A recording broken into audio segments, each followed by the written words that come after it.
Jaya Radha Madhava Punya Vihari.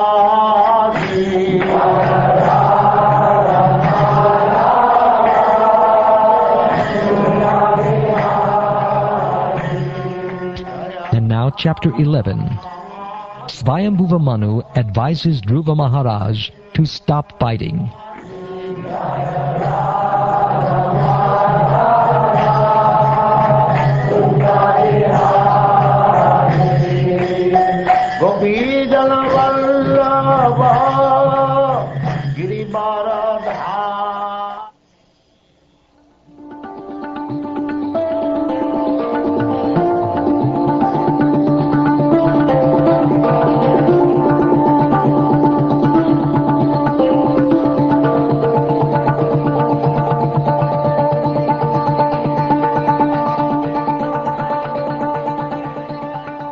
Sri Maitreya said, "My dear Vidura, when Dhruva Maharaj heard the encouraging words of the great sages, he performed the Achaman by touching water, and then took up his arrow made by Lord Narayan and fixed it upon his bow.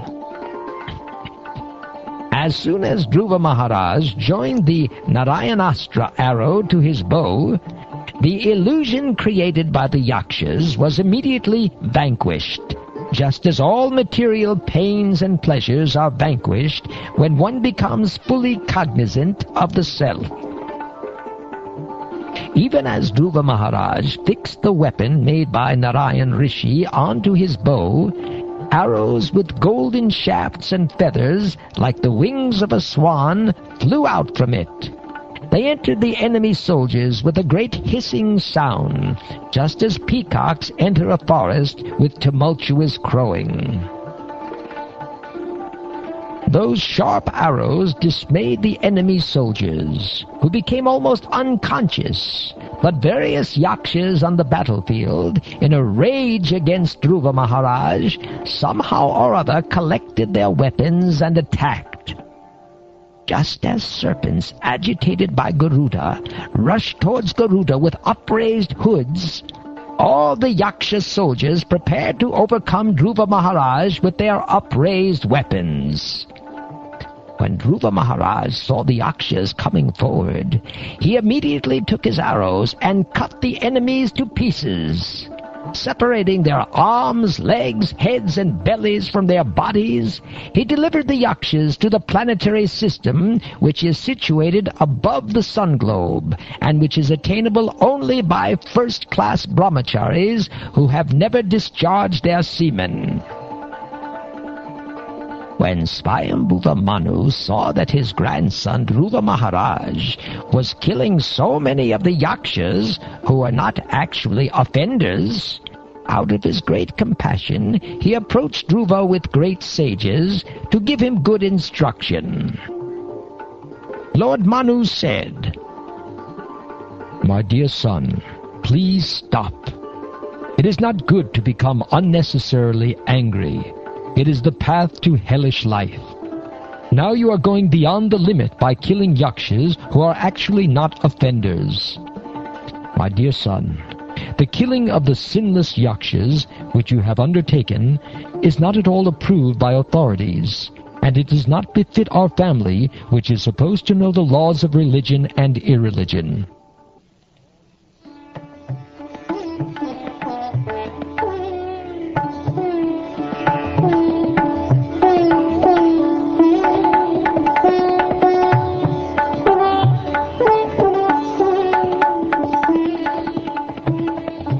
My dear son, it has been proved that you are very much affectionate towards your brother, and are greatly aggrieved at his being killed by the Yakshas. But just consider, for one Yaksha's offense, you have killed many others who are innocent. One should not accept the body as the self, and thus, like the animals, kill the bodies of others. This is especially forbidden by saintly persons who follow the path of devotional service to the Supreme Personality of Godhead.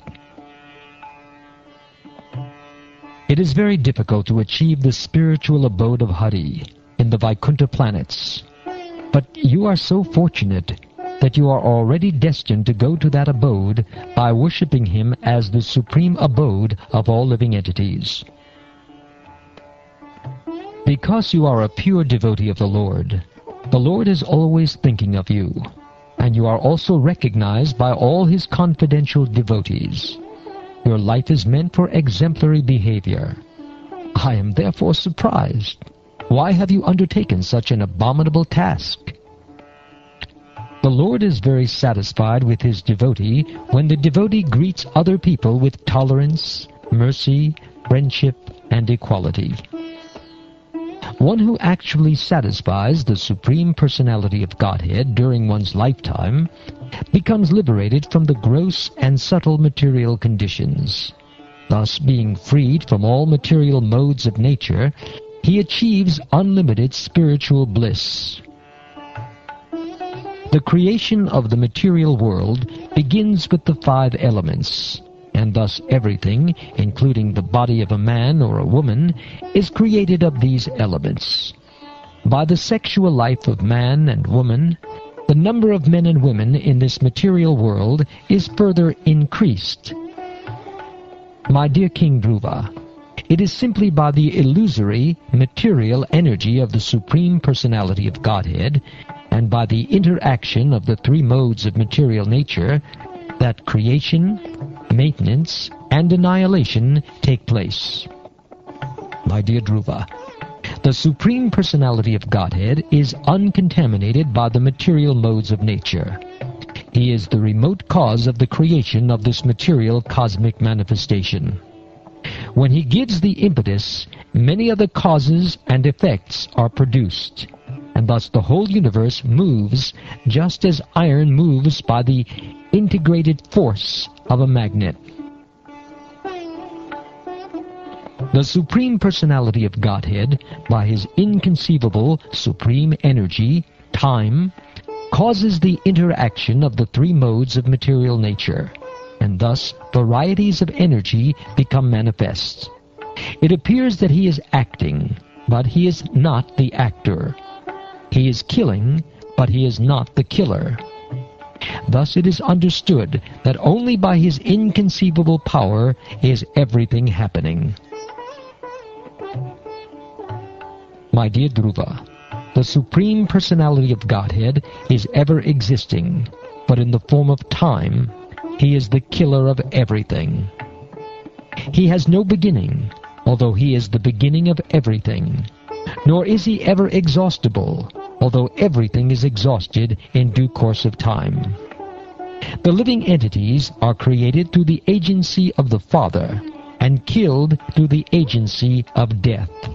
But he is perpetually free of birth and death. The Supreme Personality of Godhead, in his feature of eternal time, is present in the material world and is neutral towards everyone. No one is his ally and no one is his enemy. Within the jurisdiction of the time element, everyone enjoys or suffers the result of his own karma or fruitive activities. As when the wind blows, small particles of dust fly in the air, so according to one's particular karma, one suffers or enjoys material life. The Supreme Personality of Godhead, Vishnu, is all-powerful, and he awards the results of one's fruitive activities. Thus, although one living entity's duration of life is very small, whereas that of another is very great, he is always in his transcendental position, and there is no question of lessening or increasing his duration of life. The differentiation among varieties of life and their suffering and enjoyment is explained by some to be the result of karma. Others say it is due to nature, others due to time, others due to fate, and still others say that it is due to desire. The absolute truth, transcendence, is never subject to the understanding of imperfect sensory endeavor, nor is he subject to direct experience. He is the master of varieties of energies, like the full material energy, and no one can understand his plans or actions. Therefore, it should be concluded that although he is the original cause of all causes, no one can know him by mental speculation. My dear son, those Yakshas who are descendants of Kuvera are not actually the killers of your brother. The birth and death of every living entity are caused by the Supreme, who is certainly the cause of all causes.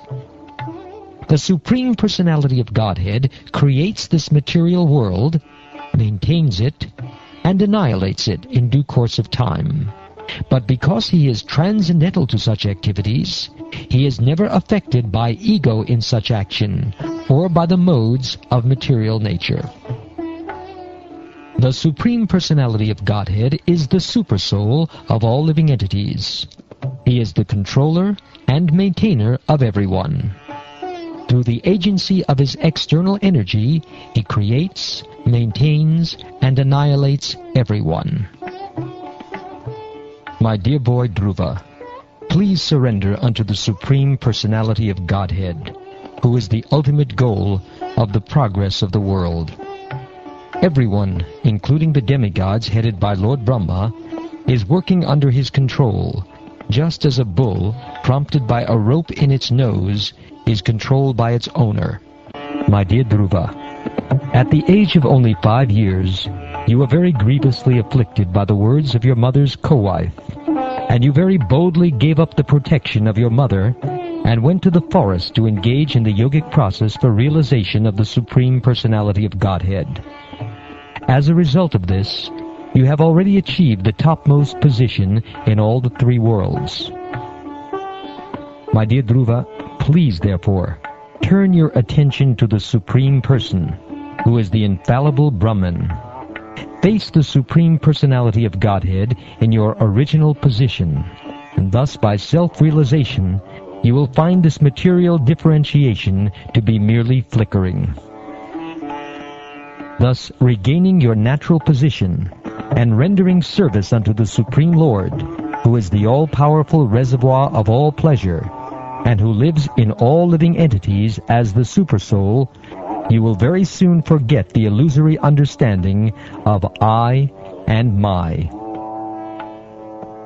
My dear King, just consider what I have said to you, which will act as medicinal treatment upon disease.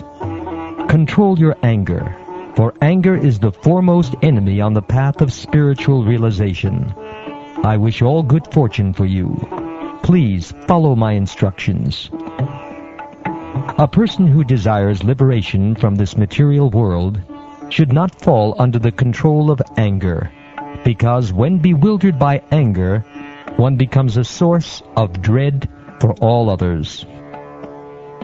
My dear Dhruva, you thought that the Yakshas killed your brother, and therefore you have killed great numbers of them.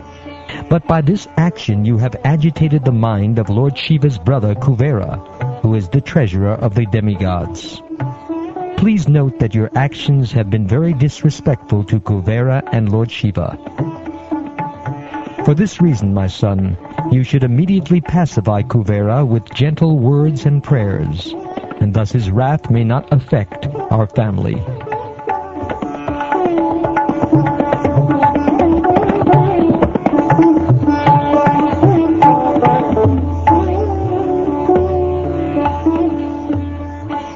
Thus Swayambhuva Manu, after giving instruction to Dhruva Maharaj, his grandson, received respectful obeisances from him. Then Lord Manu and the great sages went back to their respective homes.